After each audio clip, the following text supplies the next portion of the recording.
नमस्कार, वर्धन एस्ट्रो पर आप सभी का बहुत बहुत स्वागत है। इस वीडियो में हम लोग जानेंगे कि कोई ग्रह किस राशि में उच्च का होता है और किस राशि में नीच का हो जाता है, यानी एग्जॉल्टेड किस राशि में होता है और डेबिलिटेटेड किस राशि में हो जाता है। तो ये वैदिक एस्ट्रोलॉजी का एक बहुत महत्वपूर्ण विषय है, बहुत इंपॉर्टेंट टॉपिक है। तो इसको समझते हैं। पिछले वीडियो में हम लोगों ने ग्रहों की दृष्टियों के बारे में जाना था और इस वीडियो में हम लोग जानेंगे एग्जॉल्टेड और डेबिलिटेटेड के बारे में। तो एक एक करके देखते हैं सभी 9 ग्रहों के बारे में और यहाँ एग्जाम्पल से हम लोग समझेंगे। ठीक है, तो देखिए, जैसा कि आप जानते हैं 9 ग्रह होते हैं हमारे वैदिक एस्ट्रोलॉजी में।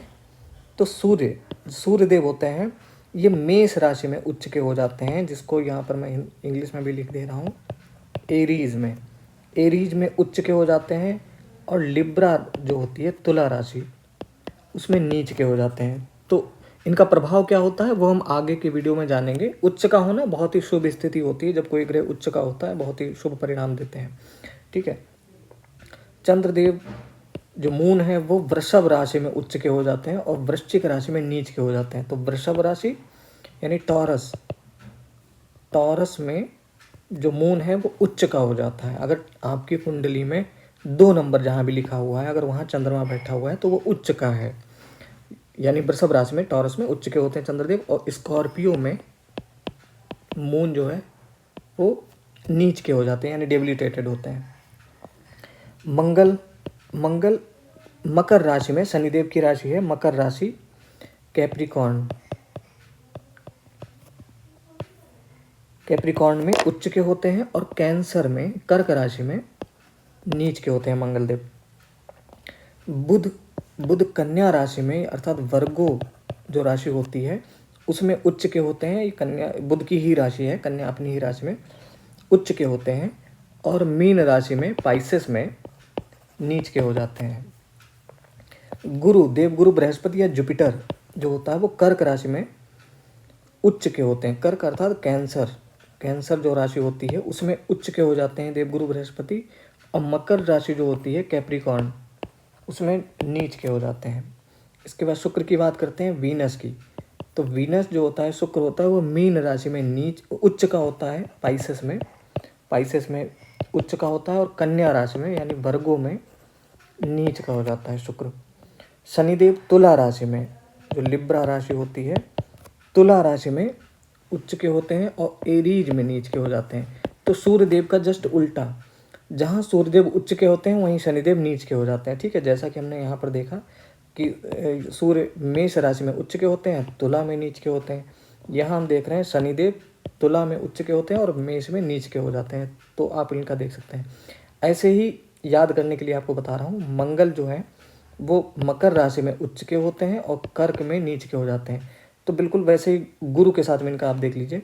गुरु यानी जुपिटर जो है वो कर्क राशि में उच्च के होते हैं और मकर में नीच के हो जाते हैं। तो आपको याद करने के लिए मैं बता रहा हूँ कि सूर्यदेव का और शनिदेव का अपोजिट होता है एक दूसरे की, जहाँ उच्च के होते हैं वहीं दूसरा नीच का हो जाता है। ठीक है, वैसे ही मंगल का और गुरु का है, जिस राशि में मंगल उच्च का होता है उसी राशि में गुरु नीच के हो जाते हैं। ठीक है, तो ये आप याद रखिएगा। और ऐसे ही बुध का और शुक्र का है। बुध कन्या राशि में उच्च के हो जाते हैं और कन्या राशि में ही शुक्र नीच के हो जाते हैं। ठीक है, तो एक दूसरे के अपोजिट साइन आपको बता दे रहे हैं। इसके बाद बात करते हैं राहु केतु की। तो राहु केतु के बारे में विद्वानों में मतभेद है। कुछ विद्वान मानते हैं कि वृषभ राशि में राहु उच्च के होते हैं, वहीं कुछ विद्वान मानते हैं कि नहीं, मिथुन राशि में उच्च के होते हैं। और तो अगर वृषभ में उच्च के हैं तो वृश्चिक में नीच के हो जाएंगे, उससे जो 7वीं राशि होगी। अगर मिथुन में आप मानते हैं कि उच्च के होते हैं तो धनु राशि में नीच के हो जाएंगे। ठीक है, ऐसे ही केतु का भी है कि केतु जहाँ जिस राशि में राहु उच्च के होंगे उसी राशि में केतु नीच का हो जाएगा। ठीक है, तो जैसे कि केतु अगर वृश्चिक में उच्च के हैं तो वृषभ में नीच के माने जाएंगे। अगर धनु में आप मानते हैं उच्च के होते हैं तो ये मिथुन में नीच के हो जाएंगे। ठीक है, अब किसको सही माना जाए, तो मैं तो बहुत ही साधारण सा एक विद्यार्थी हूँ ज्योतिष का।